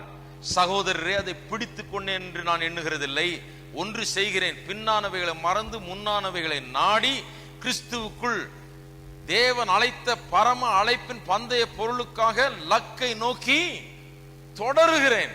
ஒரு ஈகர்னஸ், ஒரு ஆவல், ஒரு வாஞ்சை அங்கே இருக்கிறது. அந்த நம்பிக்கையை குறித்து தீத்து 2ஆம் அதிகாரம், தீத்து 2ஆம் அதிகாரம் 13ஆம் வசனம். நாம் நம்பி இருக்கிற ஆனந்த பாக்கியத்துக்கும் மகாதேவனும் நமது இரட்சகருமாய் இருக்கிற இயேசு கிறிஸ்துவினுடைய மகிமையின் பிரசன்னமாகுதலுக்கும் எதிர்பார்த்து கொண்டிருக்கும்படி நமக்கு போதிக்கிறது. நாம் நம்பி இருக்கிற ஆனந்த பாக்கியம், அந்த காத்திருப்பதிலேயே ஒரு பெரிய ஒரு மேன்மை இருக்கிறது. நாம் நம்பி இருக்கிற ஆனந்த பாக்கியத்துக்கு, இயேசுவினுடைய வருகைக்கு, அவருடைய மகிமையின் பிரசன்னமாகுதலுக்கு எதிர்பார்த்து கொண்டிருக்கிறோம். லுக்கிங் ஃபார்வர்ட் என்று ஆங்கிலத்தில் சொல்லப்பட்டிருக்கிறது. Looking for the coming of our lord. அப்படியே பார்த்து கொண்டிருக்கிறோம். இதான் நடக்கிறது, நடக்கட்டும் அப்படின்னு இல்ல, பார்த்து கொண்டு இருக்கிறோமாம். காத்து கொண்டிருக்கிறோம்னா அந்த அர்த்தத்தில் தான் அப்படி சொல்லப்பட்டிருக்கிறது. 2 பேதுரு 3ஆம் அதிகாரம் 12ஆம் வசனத்துக்கு திருப்போம். அங்கே பேதுருவும் அப்படியே தான் போதிக்கிறார்.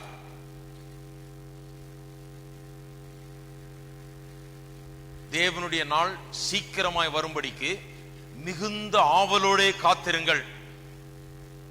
அந்த நாளில் வானங்கள் வெந்து அழிந்து பூதங்கள் எரிந்து உருகி போகும். பாருங்க, அந்த நாள் சீக்கிரம் வரும்படிக்கு மிகுந்த ஆவலோடே காத்திருங்கள் என்று சொல்லுகிறார். அப்ப காத்திருப்பது என்று சொன்னால் ரோமர் 8ஆம் அதிகாரத்திலே 25ஆம் வசனத்திலே நமக்கு சொல்லி இருக்கிறபடி அவர் வருகிறதுக்கு பொறுமையோடு காத்திருப்போம் என்று சொன்னால் பொறுமையோடு, ஆவலோடு, வாஞ்சையோடு காத்திருப்போம் என்கிற அர்த்தத்திலே தான் அங்கே சொல்லப்பட்டிருக்கிறது.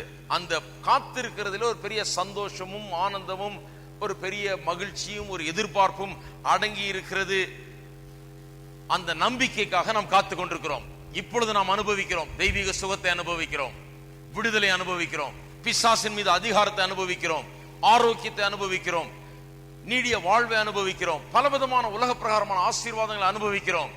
இவைகள் எல்லாம் வெறும் முன்ருசி தான். இவைகள் எல்லாம் இதோட முடிஞ்சதுன்னு இல்ல. இந்த உலகத்துல கர்த்தர் நம்ம ஆசீர்வதிச்சதுனால இதோட முடிஞ்சதுன்னு இல்ல. இதை விட இன்னும் அதிக மேன்மையான காரியங்கள்லாம் வர இருக்கிறது.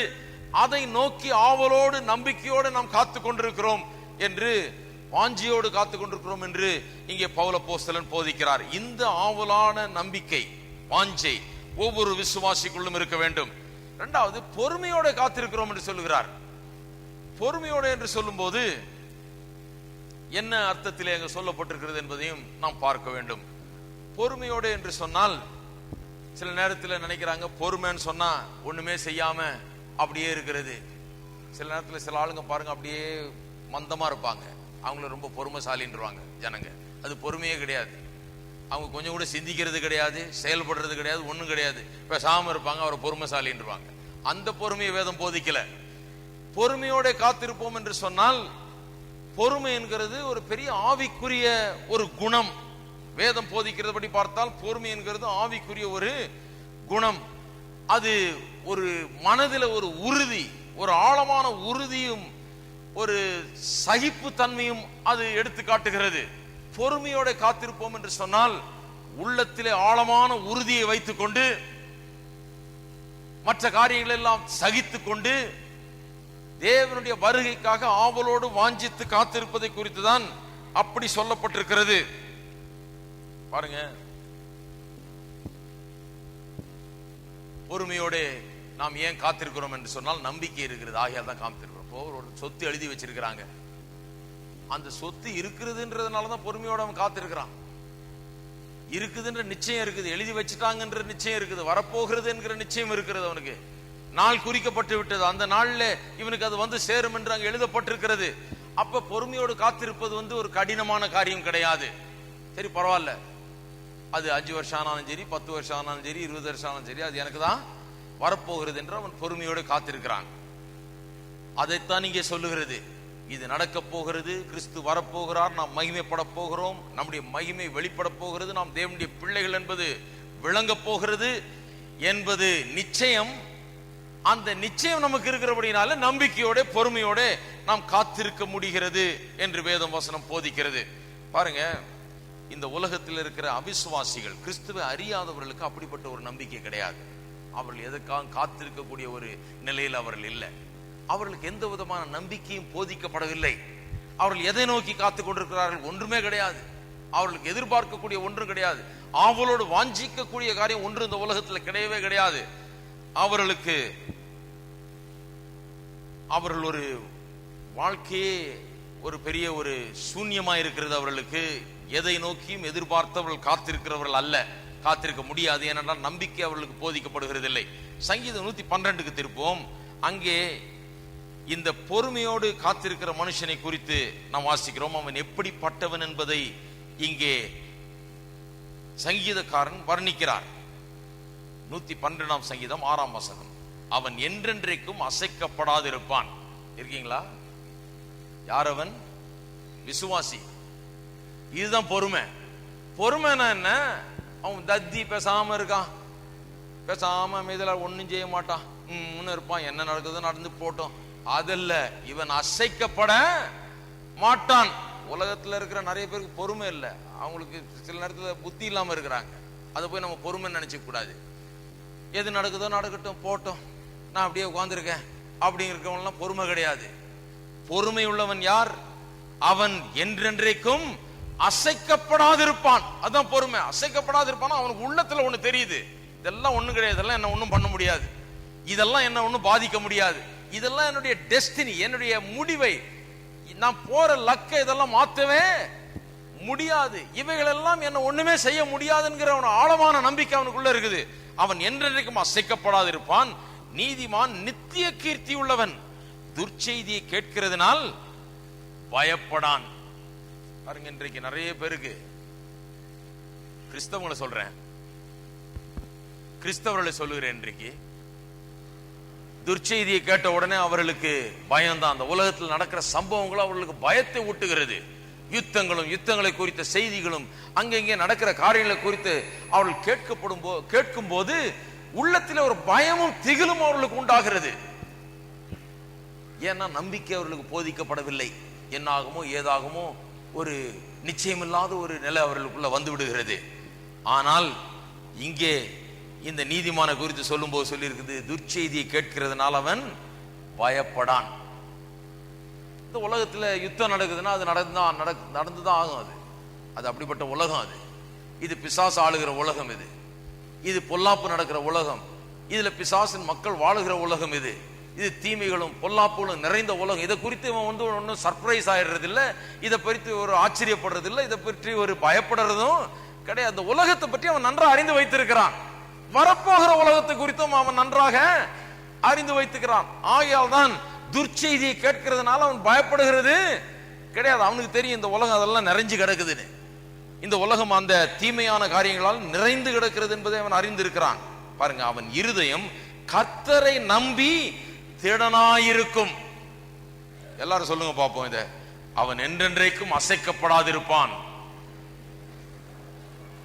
நல்லா சொல்லுங்க, அசைக்கப்படாதிருப்பான். எல்லாரும் சொல்லுங்க, நான் அசைக்கப்படுவதில்லை. என்ன உலகத்தில் நடந்தாலும் இங்க ஒண்ணும் ஆறுதில்லை. இங்க அப்படியே தான் இருக்கிறாங்க. துர்ச்செய்தியை கேட்க அங்க இப்படி நடக்குதாங்க, அது வருதாங்க, இது வருதாங்க, இவன் பயப்படாம இருக்கிறான். ஏன்? அவன் இருதயம் கர்த்தரை நம்பி திடனா இருக்கும். அவன் இருதயம் உறுதியா இருக்கும். இததான் பொறுமை.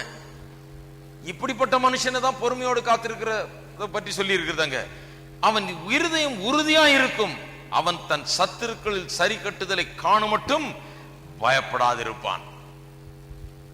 அவன் தான் விசுவாசி. விசுவாசிக்கும் அவிசுவாசிக்கும் உள்ள வித்தியாசம் அதுதான். இதுதான் நம்மை குறித்த வர்ணனை. சங்கீதம் 112 6-8 வரை உள்ள வசனங்கள் தான் என்னை குறித்த, உங்களை குறித்த ஒரு பிக்சர். நாம தான் அது. அசைக்கப்படாதிருப்போம், பயப்படாதிருப்போம், உறுதியாயிருப்போம். அதெல்லாம் நம்மளை பற்றி சொல்லப்பட்டிருக்கிறது. எல்லாரும் மறுபடியும் சொல்லுவோம், அசைக்கப்படாதிருப்பேன், பயப்படாதிருப்பேன், கர்த்தரை நம்பி திடனுள்ளவனாயிருப்பேன், உறுதியாயிருப்பேன். இதுதான் பொறுமையோடு காத்திருக்கிறது என்றது. பொறுமையோடு காத்திருக்கிறது என்ன, ஏதோ நடக்கிறது நடக்கட்டும் அப்படி கிடையாது. பொறுமையோடு காத்திருக்கிறதுனா ஒரு காரியத்தை நன்றாக அறிந்து வைத்துக் கொண்டு அவன் காத்து கொண்டிருக்கிறான். பாருங்க, இங்க இன்னொரு காரியமும் நன்றாக நமக்கு விளங்குகிறது. ரோமர் 8:25 அது வருகிறதுக்கு பொறுமையோடு காத்திருப்போம் என்று சொல்லுகிறது. அது விசுவாசி எப்படிப்பட்டவனாய் இருக்க வேண்டும் என்பதை குறித்து நமக்கு தெளிவாக அங்கு காட்டுகிறது. அது என்னவென்றால், விசுவாசிக்கு ஒரு பக்கம் ஆவல் வாஞ்சையும் இருக்குது, இன்னொரு பக்கம் பொறுமையும் இருக்குது. உலகத்துல பாருங்க, ஆவல் வாஞ்சை இருக்கிறவனுக்கு பொறுமை இருக்காது, பொறுமை இருக்கிறவனுக்கு ஆவலும் வாஞ்சையும் இருக்காது. விசுவாசிக்கு ரெண்டும் இருக்குதான். அவன் பொறுமையாகவும் இருக்க முடியுது, ஆவலோடு காத்திருக்கவும் முடிகிறது. அவனுக்குள்ள ஆவலும் வாஞ்சியும் இருக்க முடிகிறது, பொறுமையும் இருக்க முடிகிறது. உலகத்துல பொறுமை இருந்தா ஆவல் இருக்காது, ஆவல் இருந்தா பொறுமை இருக்காது, அவசரப்படுவான். ஆனால் விசுவாசி ஒரு பெர்ஃபெக்ட்லி பேலன்ஸ்ட் பர்சன். அவன் சரியான ஒரு சீரான நிலையில் இருக்கக்கூடியவன். அவனுக்குள்ள வாஞ்சை ஆவலும் அவனை ஆட்கொள்ளுகிறது, அதே நேரத்தில் பொறுமையும் அவனை ஆட்கொள்ளுகிறது. Is a perfectly balanced character person என்று வேதம் போதிக்கிறது. அப்படின்னா என்ன அர்த்தம்? ஆவலும் இருக்குது, வாஞ்சியும் இருக்குது, பொறுமையும் இருக்குது. அப்படின்னா என்ன அர்த்தம்? அவன் இன்னைக்கு வந்து அல்லேலூயான்னு கத்திட்டு நாளைக்கு வந்து ஐயோன்றவன் இல்ல. இருக்கீங்களா? இன்னைக்கு தை தைன்னு குதிச்சுட்டு நாளைக்கு வந்து ஐயோன்னு கத்திட்டு இருக்கவன் இல்ல.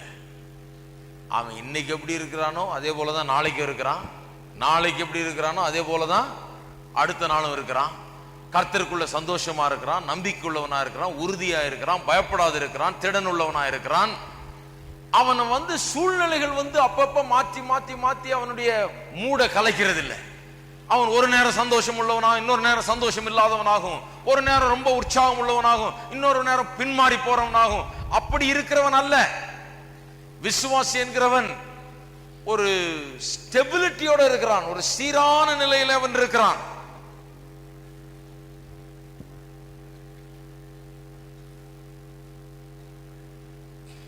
அவன் தான் உண்மையான விசுவாசி. ஒரு நேரம் ஓன்றது, இன்னொரு நேரம் பலூன்ல காத்திறங்கின மாதிரி புஷ்ன்னு சக்தி இல்லாதவன போல ஆயிடுறது. அப்புறம் திடீர்னு ஏதாவது 4 பேர் ஒரு நல்ல வார்த்தை சொன்னோன்னு ஓன்னு ரொம்ப உற்சாகமாயிடுறது. அப்புறம் கொஞ்சம் சூழ்நிலை மோசமா இருக்கும்போது அப்படியே புஷ்ன்னு இறங்கி முகமே வாடி போய் மாறி போயிடுது. பாவம், அதெல்லாம் விசுவாசி. விசுவாசி எந்த சூழ்நிலை, எந்த பிரச்சனை, எந்த விதமான இது வந்தாலும் சரி, அவன் பயப்படாது இருக்கிறான், உறுதியா இருக்கிறான், திடன் உள்ளவனா இருக்கிறான், கர்த்தர் பேர்ல நம்பிக்கை உள்ளவனா இருக்கிறான். உள்ளது மாறுறதே கிடையாது. அவனுடைய ஆவிக்குரிய சந்தோஷம், சமாதான, நிம்மதி, அவன் தேவனை அணுகுகிற விதம், கர்த்தரை ஸ்தோத்தரிக்கிற விதம், கர்த்தரை ஆராதிக்கிறது, கர்த்தரோட உறவு கொள்றது, இதுல ஒரு மாற்றம் ஏற்படுகிறதே கிடையாது. இதுதான் ஒரு ஸ்திரமான ஒரு விசுவாசியை குறித்த ஒரு காட்சி. அவன் பகல் கனவு கண்டுகிட்டு இருக்கிறவன் அல்ல, அவன் ரொம்ப பிராக்டிக்கல் ஆளா இருக்கிறான். பாருங்க, தெசலோனிக்கேயருக்கு எழுதும்போது எழுதுகிறார், 2 தெசலோனிக்கேயர் 3:10 வாசிக்க வேண்டாம், குறித்து வைத்துக் கொள்ளுங்கள். வேலை செய்யாதவன் சாப்பிடல் ஆகாதுன்னு. யோசித்து பார்த்திருக்கீங்களா ஏன் இப்படி எழுதினார்னு? சபைக்கு எழுதுறாரு. என்னையா சபைக்கு வேற ஏதாவது எழுதுவார்னு பார்த்தா வேலை செய்யாதவன் சாப்பிடல் ஆகாதுன்னு எழுதுறாரு. ஏன்னா அங்க அப்படிப்பட்ட ஆட்கள் இருந்தாங்க. எப்படிப்பட்ட ஆட்கள்? சோம்பேறிகள்னு மட்டுமல்ல, சோம்பேறித்தனத்தை அங்க அவர் திட்டல. ஏன் அவர்கள் வேலை செய்யாம இருந்தாங்களாம் சிலரு? அவங்க வந்து ரொம்ப அல்ட்ரா ஸ்பிரிச்சுவல்னு ஒரு நினைப்பு, ரொம்ப ஆவிக்குரியவர்கள். அவங்களுக்கு வந்து கர்த்தருடைய வருகையை பற்றி எல்லாம் புரிஞ்சிட்ட மாதிரி அவங்களுக்கு ஒரு நினைப்பு. கர்த்தர் வந்துட போறாராக்கும், இன்னும் கொஞ்ச நாள் தான் இருக்குதாக்கும், ஆகையால் வந்துடுறதுனால நான் வேலை செய்து என்ன புண்ணியம், எனக்கு பென்ஷனும் வேணாம், எனக்கு கிராஜுவேட்டியும் வேணாம், ப்ராவிடன்ட் பண்ணி இதெல்லாம் எனக்கு நான் வேண்டவே வேண்டியதில்லை, இந்த உலக பிரகாரமா ஒண்ணு எனக்கு வேண்டியதில்லை, வேலையாவது இதாவது தூக்கி எறியதெல்லாம் இப்படி இல்லைன்னு நினைக்கிறீங்களா நீங்க? உலகத்துல எப்பேற்பட்ட காரியங்கள் நடக்குதுன்னு போயிட்டு ஆச்சரியப்படுவீங்க. எனக்கு தெரியும், ஒரு குடும்பத்துல அவர் நல்லா படிச்சு டாக்டர் ஆயிட்டாரு. பிள்ளைகளை 7ஆம் கிளாஸ் 8ஆம் கிளாஸோட நிறுத்திட்டாரு. ஏன்னா இந்த வருகையை பற்றிய உபதேசத்தில் ரொம்ப ஆழமா இறங்கினார். 2ஆம் வருகையை பற்றிய உபதேசத்தில் இறங்கி ரொம்ப பெரிய ஒரு ஆவிக்குரிய ஒரு மனுஷன் ஒரு எண்ணம் வந்துருச்சு. வந்து எனக்கெல்லாம் தெரியுமாக்கும், சீக்கிரம் வந்துடுறாராக்கும் கர்த்தர். சீக்கிரம் கர்த்தர் வர்றாருன்னா அப்புறம் பிள்ளைகள்லாம் படிச்சு என்ன பிரயோஜனம்? போதும் போதும் படிச்சது போதும், நாளையிலேருந்து நீ ஸ்கூலுக்கு போவானான்ட்டு. டாக்டர் படிச்ச மனுஷன், அறிவில்லாத ஒரு மனுஷன் சொல்ல முடியாது. ஆனா ஆவிக்குரிய விதத்துல அறிவு கிடையாது. ஊசி போட தெரியுது, மருந்தெல்லாம் தெரியுது, மாத்திரெல்லாம் தெரியுது. ஆனா ஆவிக்குரிய விதத்துல பாருங்க, ஒரு ஆவிக்குரிய ஒரு மேட்டுமையான ஒரு எண்ணம் வந்துருச்சு அவருக்கு. எனக்கு எல்லாம் தெரியும், ஆவிக்குரிய அதெல்லாம் தெரியும், எனக்கு 2ஆம் வருகையை பற்றி எனக்கு தெரியும், சீக்கிரம் ஆண்டவர் வந்துடுறாராக்குன்னு சொல்லி குடும்பத்தையே ஒரு வழியாக்கிட்டார். இன்னைக்கு இருக்கிறாங்க பாவம். 7ஆம் கிளாஸ் 8ஆம் கிளாஸோட வீட்டுல உட்கார வச்சுட்டாரு.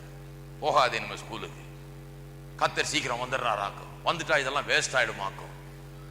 நான் பைபிள் காலேஜில் படிக்கும்போது சில பசங்க இருந்தாங்க கூட படிச்சவனுங்க. அவன் 6 மாசம் 7 மாசம் படிச்சுட்டு கர்த்தர் சீக்கிரம் வர்றாரு, இது 4 வருஷம் 5 வருஷம் உட்கார்ந்து படிச்சு என்ன பிரயோஜனம், சீக்கிரம் போய் கடகடன்னு சுவிசேஷத்தை பிரசங்கம் பண்ணுவோன்னு கிளம்புன ஆளு.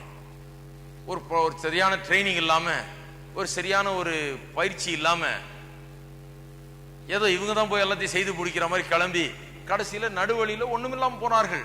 ஏனென்றால் ஒரு சரியான ஒரு உறுதியான ஒரு அஸ்திபாரம் கிடையாது அவர்களுக்கு. ஒரு ஆவிக்குரிய ஒரு மேட்டுமை, எனக்கெல்லாம் தெரியும், நான் எல்லாம் செய்து முடிச்சிருவேனாக்கும் அப்படின்னு சொல்லி அதைத்தான் அங்க கண்டிக்கிறார். வேலை செய்யாதவன் சாப்பிடலாகாது. இன்னைக்கு நிறைய பேர் அப்படி இருக்கிறாங்க. இன்றைக்கு நிறைய பேரு அப்படி இருக்கிறாங்க. ரொம்ப ஜாக்கிரதையா இருக்கணும். சிலர் வந்து அப்படியெல்லாம் போதிப்பாங்க உங்கள்கிட்ட, சிலர் அப்படி சொல்லுவாங்க. கொஞ்சம் ரட்சிக்கப்பட்டு அப்பதான் ஞானஸ்தானம் எடுத்து அப்பதான் சபைக்கு வந்துகிட்டு இருப்பீங்க. அப்ப சொல்லுவாங்க, இந்த உலக வேலை எல்லாம் முக்கியம் இல்ல தம்பி, இந்த வியாபாரம் எல்லாம் முக்கியம் இல்லைங்க, இதெல்லாம் கவனிக்க கூடாது, இதெல்லாம் பொருட்படுத்தவே கூடாது, நம்ம வேலையை நம்ம ஆண்டவருடைய வேலையை பார்க்கணும், இது வந்து ஒண்ணுத்துக்கு உதவாத வேலை. கடைசியில பாத்தீங்கன்னா 3 மாசத்துக்கு அப்புறம் கையில் காசே இருக்காது. என்னன்னா இந்த ஆவிக்குரிய உபதேசத்தை கேட்டதுனால. எந்த உபதேசம்? வியாபாரத்தை கவனிக்காத, கடைக்கு போகாத, வேலைக்கு போகாத, இதெல்லாம் ஈடுபடாத, இதெல்லாம் முக்கியம் இல்ல, இதெல்லாம் வேண்டியது இல்ல, நீ பைபிளை தூக்கிட்டு என் பின்னாடியே வா. தவறான அதைத்தான் சொல்றாருங்க. 2 தெசலோனிக்கர் 3ஆம் அதிகாரம் 10ஆம் வசனத்துல சொல்லுகிறார், ஆவிக்குரிய மனுஷன் அப்படி இருக்க மாட்டான். அவன் அப்படி ஒரு விதமான பைத்தியகாரத்தனத்தில் வாழ்ந்து கொண்டிருக்க மாட்டான். அவன் நல்ல அறிவுள்ளவனாக இருப்பான், ஞானமாய் நடந்து கொள்ளுவான், தன்னுடைய வாழ்க்கை குறித்த ஒரு ஞானம் அவனுக்கு இருக்கும், செய்ய வேண்டிய வியாபாரத்தை ஒழுங்கா செய்வான், தொழிலை ஒழுங்கா செய்வான், படிப்பை ஒழுங்கா படிப்பான். மாணவர்களுக்கு சொல்லுகிறேன், கல்லூரியில் இருக்கிறவங்க, பள்ளிக்கூடத்தில் படிக்கிறவங்க, எனக்கு ஒருத்தர் சொன்னார் பாருங்க, இங்க இருந்து அங்க வந்து அமெரிக்கால வந்து சொல்றாரு, ரொம்ப படிக்கிற தம்பி ஜாக்கிரதை, இப்படியே சொன்னாரு. எனக்கு ஆச்சரியமா இதை சொல்றதுக்கு அவ்வளவு தூரம் டிக்கெட் வாங்கி வந்தீங்க, ரொம்ப படிச்சு மூளை ஏதாவது ஆக போகுதுன்னாரு. ஒன்னாகல, நல்லா இருக்கிறேன், அதனாலதான் இப்ப இவ்வளவு நல்லா இருக்கிறேன், நிறைய படிச்சதுனாலதான் ஓரளவுக்கு புத்தியாவது வந்தது. நல்ல நல்ல போதகர்கள், நல்ல நல்ல ஆட்கள்கிட்ட படிச்சேன், அவள் சொல்றதை கேட்டேன், அங்க காலத்தை செலவழிச்சேன், அதனாலதான் இன்றைக்கு நன்றாக இருக்கிறேன். படிக்கிறதுல தப்பே கிடையாது சொல்றாங்க பாருங்க. அந்த காலத்துல அப்படி சொன்னாங்க. என்ன ரொம்ப படிக்க கூடாது, நாங்கெல்லாம் பாரு படிக்காமலே அப்படி இருக்கிறோம். அவர் சொல்றாரு, எனக்கு இதுக்கெல்லாம் அந்த பிரசங்கம் பண்றதுக்கெல்லாம் ஒன்னும் படிப்பெல்லாம் தேவையில்லை, படிக்காமலே இது போதும், ஒன்னும் தேவையில்லை. அதெல்லாம் ஆவிக்குரிய மக்கள் அறிவுள்ளவர்களா இருப்பார்கள். அறிவுள்ளவர்களா இருக்கிறபடினாலே கர்த்தருடைய வருகைக்காக ஆவலோடு வாஞ்சியோடு காத்து கொண்டிருப்பாங்க ஒரு பக்கம். அதே நேரத்தில் உலக வாழ்க்கையும் கரெக்டா இருப்பாங்க. இருக்கிறீங்களா? கடையை கரெக்டா திறப்பாங்க. 9 மணினா 9 மணிக்கு கடையை திறப்பாங்க. 5 மணி வரைக்கும் இருக்கணும்னா 5 மணிக்கு வரைக்கும் கரெக்டா இருப்பாங்க. வேலையை ஒழுங்கா செய்யணும்னா வேலையை ஒழுங்கா செய்வாங்க. வேலைக்கு போகணும்னா கரெக்டா வேலைக்கு போவாங்க. கரெக்டா இருப்பாங்க. எல்லா விஷயத்திலும் கரெக்டா இருப்பாங்க. அதைத்தான் நீங்க சொல்லுகிறார். ஆவலோடு காத்திருப்பான்னு சொன்னா ஆவலும் இருக்குது, பொறுமையும் இருக்குது, வாஞ்சியும் இருக்குது. 2 கேரக்டரும் இருக்குது, 2 பேலன்ஸ்டா இருக்குது, ரொம்ப கரெக்டா இருக்குது அவனுடைய வாழ்க்கையில. அதை குறித்து தான் நீங்க அப்போஸ்தலனாகிய பவுல் சொல்லுகிறார். ஆவலோடு காத்திருக்கிறார். விசுவாசி அப்படிப்பட்டவன். அவன் ஏதோ வருகைக்காக காத்திருக்கிறேன்னு சொல்லி மற்றதெல்லாத்தையும் விட்டுட்டு நான் வருகைக்காக காத்திருக்கிறேன்னு சொல்லி பைத்தியக்காரத்தனமாய் நடந்து கொள்கிறவன் கிடையாது. நாம் நன்றாய் மனதில் வைத்துக் கொள்ள வேண்டும். வாசிப்போம் ரோமர் 8ஆம் அதிகாரம் 25ஆம் வசனத்தை. நாம் காணாததை நம்பினோமாகில் அது வருகிறதற்கு பொறுமையோட காத்திருப்போம். அது வருகிறதுக்கு பொறுமையோட காத்திருப்போம். அப்படின்னா அது வருகிற வரைக்கும் நம்முடைய உலக வேலையை கரெக்டா செய்துட்டு இருப்போம். வருகிற வரைக்கும் குடும்ப காரியங்களை கரெக்டா கவனிப்போம். வருகிற வரைக்கும் வியாபாரத்தை கரெக்டா கவனிப்போம். வருகிற வரைக்கும் படிப்பை கரெக்டா கவனிப்போம். ஆவலோடு வாஞ்சி அது மேல இருக்கும். அதே நேரத்தில் கால் கரெக்டா இங்க ரெஸ்ட் ஆகிருக்கும், இங்க வேலையை கரெக்டா நடத்திக்கிட்டு இருக்கும். எத்தனை பேர் அப்பேற்பட்ட விசுவாசிகள் இருக்கிறீங்களா? இதெல்லாம் ஏன் சொல்ல வேண்டியது இருக்குன்னா அப்படிப்பட்ட உலகமா இருக்குது பாருங்க. வேற எதுவுமே தேவையில்லை உனக்கு, கர்த்தர் நாளைக்கே வந்துடுறாரு, எல்லாத்தையும் விட்டுருப்பா அப்படின்னு சொல்றதுக்கு நிறைய பேர் இருக்காங்க. ஆனால் வேதவசனம் அப்படி போதிக்கிறது இல்லை. வேதவசனம் என்ன போதிக்கிறது? கர்த்தருடைய வருகையை குறித்த ஆவலோடு வாஞ்சையோடு காத்திருக்கிற ஒரு தன்மை ஆவிக்குரிய விசுவாசிக்கு இருக்குது. அதை குறித்து காத்திருக்க கொண்டிருக்கிறான். அதே நேரத்தில் காத்து கொண்டிருக்கிற நேரத்தில் இந்த உலக காரியங்களையும் கரெக்டா அவன் நடந்து கொள்கிறான்.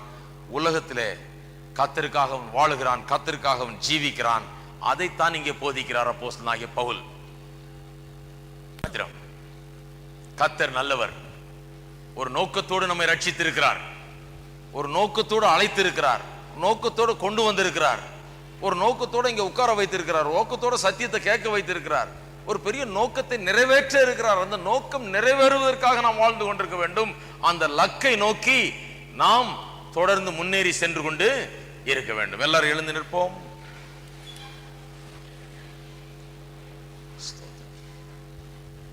எல்லாரும் நாம் கர்த்தரை நாம் ஸ்தோத்திரிப்போம், கர்த்தரை துதிப்போம்.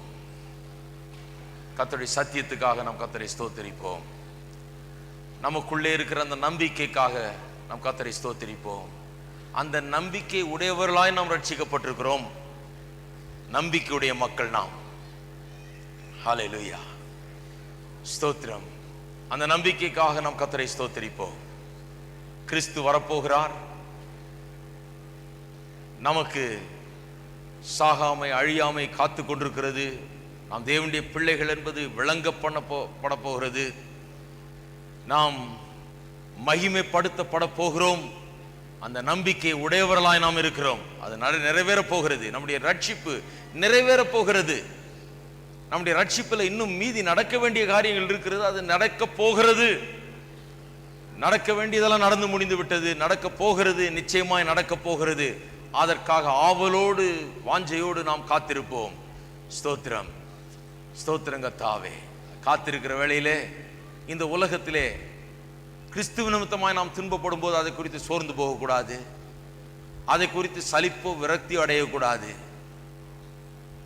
மாறாக அதன் மத்தியிலேயும் நம்பிக்கையோடு நாம் இருக்க வேண்டும், உறுதியோடு இருக்க வேண்டும், பயமில்லாதவர்களாக இருக்க வேண்டும், மனத்திடன் உள்ளவர்களாக இருக்க வேண்டும். எதிர்ப்புகளை சந்திக்கும் போது, கிறிஸ்துவ நிமித்தமாய் பாடுகளை சந்திக்கும் போது, சுவிசேஷத்து நிமித்தமாய் எதிர்ப்புகளை சந்திக்கும் போது மன உறுதியோடு நாம் நிற்க வேண்டும், பயம் இல்லாதவர்களாக இருக்க வேண்டும். நம்முடைய வாழ்க்கை கர்த்தரிடத்தில் இருக்கிறது. அதை ஒருவரும் மாற்ற முடியாது, அதை ஒருவரும் ஒன்று செய்ய முடியாது. அது கர்த்தருடைய கரத்தில் இருக்கிறது.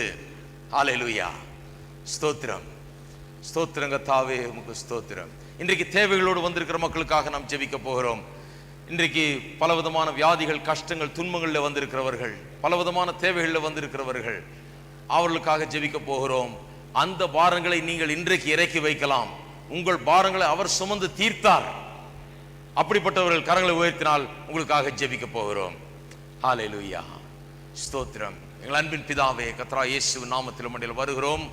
நல்ல தேவனே, உம்மை துதிக்கிறோம். இந்த காலை வேளையில் எங்கள் மத்தியிலே நீர் பிரசன்னமாக இருந்தபடியால் உமக்கு ஸ்தோத்திரம் கர்த்தாவே. உடைய வார்த்தையை கொண்டு எங்களோடு பேசினபடியால் உமக்கு ஸ்தோத்திரம்.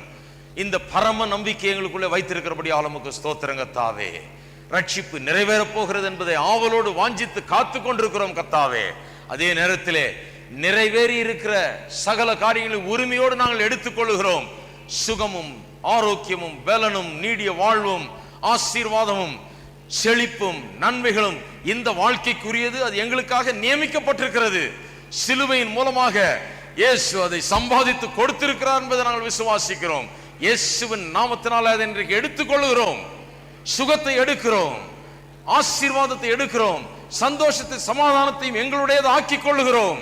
இயேசுவின் நாமத்தினாலே சிலுவையிலே எங்களுக்காக பாடுபட்ட கிறிஸ்து எங்களுக்கு அந்த சந்தோஷத்தையும் நிம்மதியும் சமாதானத்தையும் சுகத்தையும் பலத்தையும் ஆரோக்கியத்தையும் செழிப்பையும் பெற்று தந்திருக்கிறபடியால் அதை உரிமையோடு நாங்கள் எடுத்துக்கொள்கிறோம். கர்த்தாவே, இங்க வந்திருக்கிற மக்கள், தேவைகளோடு வந்திருக்கிறவர்கள், பலவிதமான கஷ்டத்தின் மத்தியில் வந்திருக்கிறவர்களே நீர் ஆசீர்வாதத்தில் கர்த்தாவே இன்றைக்கு கண்கள் திறக்கப்பட்டவர்களாக அவருடைய ஆசீர்வாதத்தை உரிமையோடு எடுத்துக்கொள்கிறவர்களாக அவர்கள் இருக்கட்டும். கர்த்தாவே, இயேசுவின் நாமத்தினாலே